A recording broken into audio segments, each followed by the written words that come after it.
প্রতিটা জেলায় শুরু হয়েছে এসআইআর শুনানি। এই পুরো মাসটাই চলবে। তারপরও যদি কারো নাম না ওঠে অবজেকশন লিস্টে, সেক্ষেত্রে তারা কিন্তু আবারও কিন্তু হিয়ারিংয়ে আসতে হবে, বা তাকে বিভিন্ন কারণে ডাকা হবে। কোর্টে কেসও হতে পারে, বা আপনাকে কোর্টেও ডাকা হতে পারে, ট্রাইবাল কোর্টে ডাকা হতে পারে। তো যাদের নাম যাদের হিয়ারিং হয়ে গেছে, এখনও হিয়ারিং হচ্ছে বিভিন্ন ডেটে, বিভিন্ন তারিখে অনেকে ডেট পড়ছে, পুরো মাসটাই চলবে এটা। তো এখানে হিয়ারিংয়ে ডাক পাওয়া সন্দেহজনক ভোটারদের কোন নথি গ্রহণযোগ্য হবে, ধন্দে আধিকারিক রায় কমিশনকে চিঠি। এই আরোদের মানে এই যে এই আরোদের রয়েছেন, যারা এই আরোদ রয়েছেন ইলেকশন কমিশনের আন্ডারে যারা কাজ করছেন অফিসাররা, কোন কোন সঠিক ডকুমেন্টস নেওয়া হবে, কি চাওয়া হবে।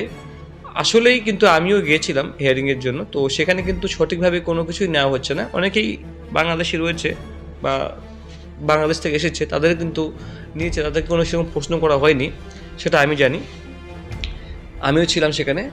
তো সেক্ষেত্রে বলবো যে সেরকম কোনো টাফ কিছু ব্যাপার নেই। আমি যেটা দেখলাম যে টাফ যে কিছু প্রশ্ন করা হচ্ছে, আপনাকে যে বলা হচ্ছে লিঙ্ক বলুন, আপনার বংশে কে আছে, আপনার এতদিন হয়নি কেন, বাবা মায়ের হয়নি কেন, যদি বাবা মায়ের তখন না হয়ে থাকে তাহলে আপনার কী কে আছে, আরও বংশের কে আছে, এই সমস্ত কিছু প্রশ্ন কোনো রকম প্রশ্ন করা হচ্ছে না।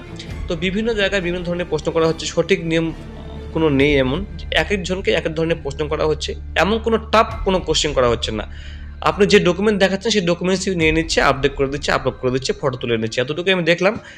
আর এখানে একটা কথা বলবো যে অনেকেই ঘাবড়ে যাচ্ছেন, ভয় পাচ্ছেন, তা করার কোনো দরকার নেই। যদি আপনি বাংলাদেশি হিন্দু হয়ে থাকেন, তো সেক্ষেত্রে আপনি সিএতে আবেদন করে কিন্তু ভারতের নাগরিকত্ব পেয়ে যাবেন, এটা কোনো ভয় কিছু নেই। মুসলিম হলে আপনার সমস্যা হতে পারে, তো মুসলিমদের ক্ষেত্রে কীভাবে কী করা হচ্ছে, এটাও একটা প্রশ্ন রয়ে যাচ্ছে। যাই হোক, কমিশনকে চিঠি দিয়েছে ইয়ারোদের। বৃহস্পতিবার শুরু হবে সন্দেহজনক ভোটারদের শুনানি প্রক্রিয়া। বাবা মা বা আত্মীয় নামে গলদ থেকে বয়সের অস্বাভাবিক পার্থক্য, এরকম একাধিক কারণ দেখিয়ে রাজ্যের 1,36,00,000 ভোটারকে সন্দেহজনক হিসেবে চিহ্নিত করেছেন নির্বাচন কমিশন। তার মধ্যে 42 লক্ষ ভোটারকে ইতিমধ্যে ছাড় দিয়েছে তারা। বাকি 94 লক্ষের কাছে গিয়েছে শুনানি নোটিশ। কিন্তু শুনানিতে ডাক পাওয়া এই সন্দেহজনক ভোটারদের কোন নথি গ্রহণযোগ্য হবে তা নিয়ে ধন্দে আধিকারিক রায়। বিষয়টি নিয়ে এখনও কোনো স্পষ্ট নির্দেশিকা বা না থাকায় এবার রাজ্যের মুখ্য নির্বাচনী আধিকারিকদের কাছে চিঠি পাঠিয়েছেন এআরওদের একাংশ।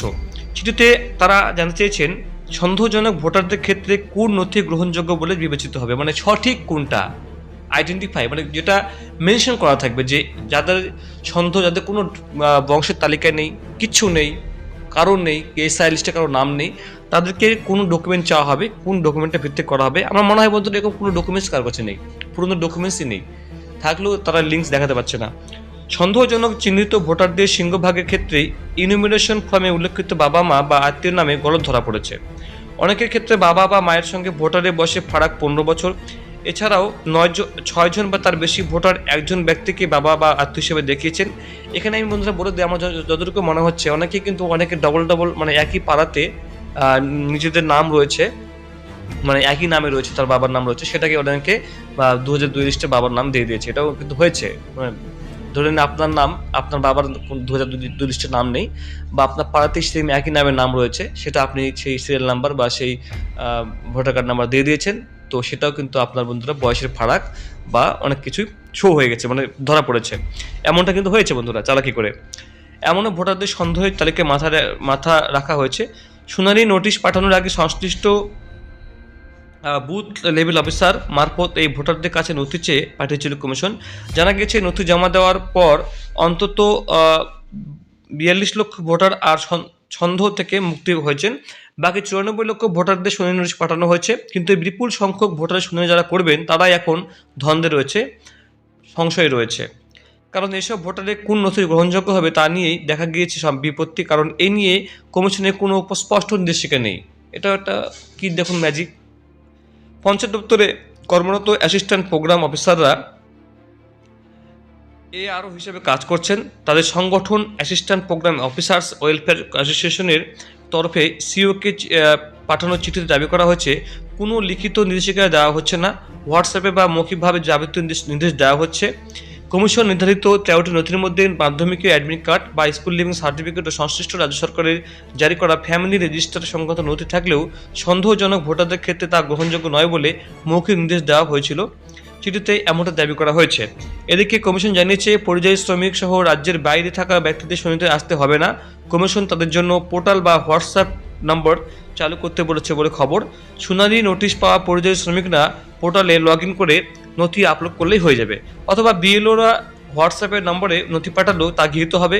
পরে প্রাপ্ত নথি দেখিয়ে চূড়ান্ত তালিকায় সংশ্লিষ্ট ব্যক্তির নাম তোলা নিয়ে সিদ্ধান্ত নেওয়া হবে। মানে যারা বাইরে খাচ্ছেন দিল্লি, বম্বে, তো তাদের জন্য কিন্তু বন্ধুরা অনলাইনে পোর্টাল চালু করা হবে, বা হোয়াটসঅ্যাপে আপনারা বিএলও নথি চাইতে পারে, বা পোর্টালের মাধ্যমে কিন্তু আপনারা কিন্তু আপলোড করতে পারবেন নথিপত্র।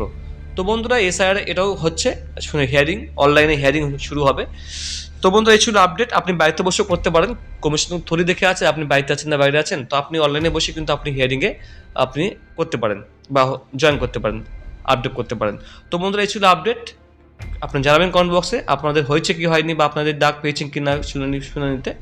অবশ্যই বন্ধু কমেন্টে জানাবেন। Thank you so much.